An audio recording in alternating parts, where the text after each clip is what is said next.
What if I told you that in WWE, some superstars didn't have to grind for years, didn't have to slowly climb the ladder, and didn't have to wait for their moment, because the moment was handed to them almost instantly? Not by luck, but because they were simply too big, too special, or too undeniable to ignore. That's exactly what you're about to see. Stars who skipped the line and went straight to the top faster than anyone expected. And trust me, some of these rises still feel unreal even today. In WWE, the usual path is long and demanding. Most wrestlers spend years trying to prove they belong, working their way from small appearances to mid-card feuds, hoping one day they might get a chance at something bigger. But every so often, someone arrives who completely breaks that system. From the moment they step in, the company already sees them differently. They're not treated like projects, they're treated like future main eventers right away. And once that decision is made, everything moves at a completely different speed. Starting things off, Kurt Angle's rise feels almost impossible when you really think about it. Coming off his Olympic gold medal win in 1996, he wasn't just another athlete trying wrestling. He was a national hero with legitimate credibility that instantly made him stand out. When he signed in 1998, people expected potential, but they also expected a long adjustment period. Wrestling isn't just about athletic ability, it's about storytelling, timing, character, and connecting with an audience. Even the most talented athletes usually take years to figure that out. But Kurt didn't follow that rule at all. He picked everything up at a speed that felt unnatural. Within less than a year of serious training, he was already ready for the main roster. That alone was shocking, but what came next was even more surprising. WWE didn't ease him in slowly. They pushed him forward almost immediately. In a very short time, he went from a newcomer to a major television presence, and by the fall of 2000, he was already a world champion.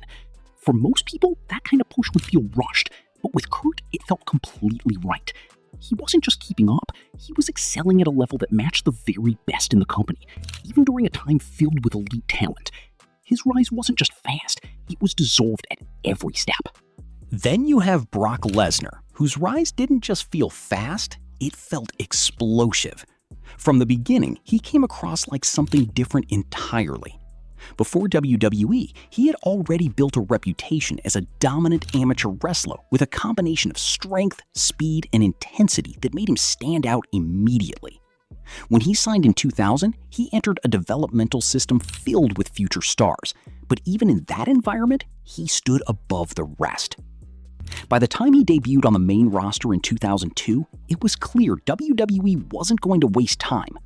Normally, someone in his position would be built slowly, but Brock didn't feel like someone who belonged in the middle of the card. He felt like a final boss from day one. Within months, he won King of the Ring, earning a title shot against The Rock. And then came the moment that defined everything. Just 5 months after his debut, he defeated The Rock at SummerSlam to become the youngest WWE champion at the time. That wasn't just a push, it was a statement. From that point on, Brock wasn't a rising star, he was already at the top. Yokozuna's rise is another case where timing and presentation played a huge role. During an era where WWE heavily focused on heroic babyfaces, he was introduced as something completely different, a dominant, unstoppable heel. From his debut in late 1992, he was presented as a force of nature. He wasn't just winning matches, he was crushing opponents in a way that made him feel unbeatable. Within just a few months, he won the Royal Rumble in 1993, earning a title shot at WrestleMania. There, he defeated Bret Hart to become champion, proving that WWE was fully committed to him as a top-level villain. Even with some unexpected twists right after, the company stayed focused on him, giving him a long and dominant run.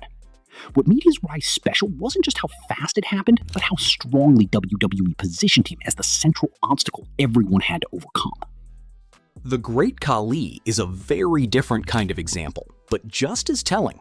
The moment you see him, you understand why WWE pushed him quickly. His size alone made him stand out in a way few others ever could. When he debuted in 2006, he was immediately presented as an unstoppable giant. He wasn't there for technical matches or complex storytelling. His role was simple: dominate. Even though his in-ring abilities were limited, WWE leaned heavily into what made him unique. He was a visual spectacle, a larger-than-life figure who felt different from everyone else.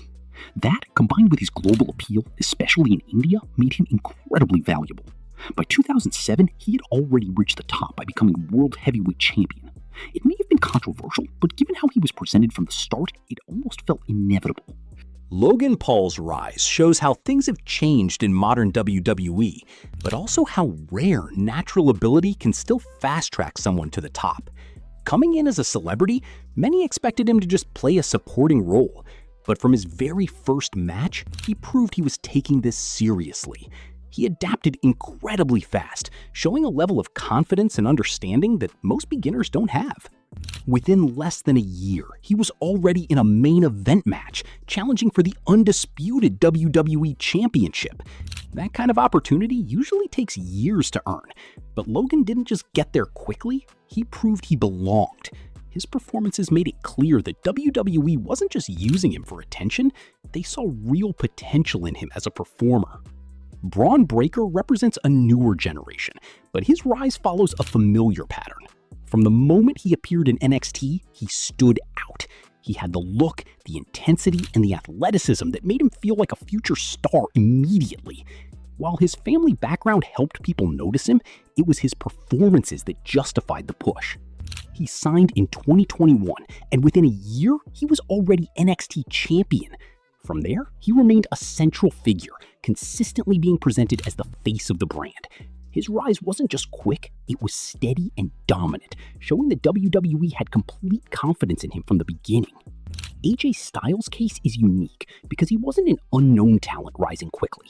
He was already one of the best in the world before arriving. Still, there were doubts about how WWE would treat him. He didn't fit the typical mold, and there was a real concern he might be stuck just below the main event. But once he started performing, those doubts disappeared fast. Within months, he was already in major storylines, facing top stars and proving he belonged at that level.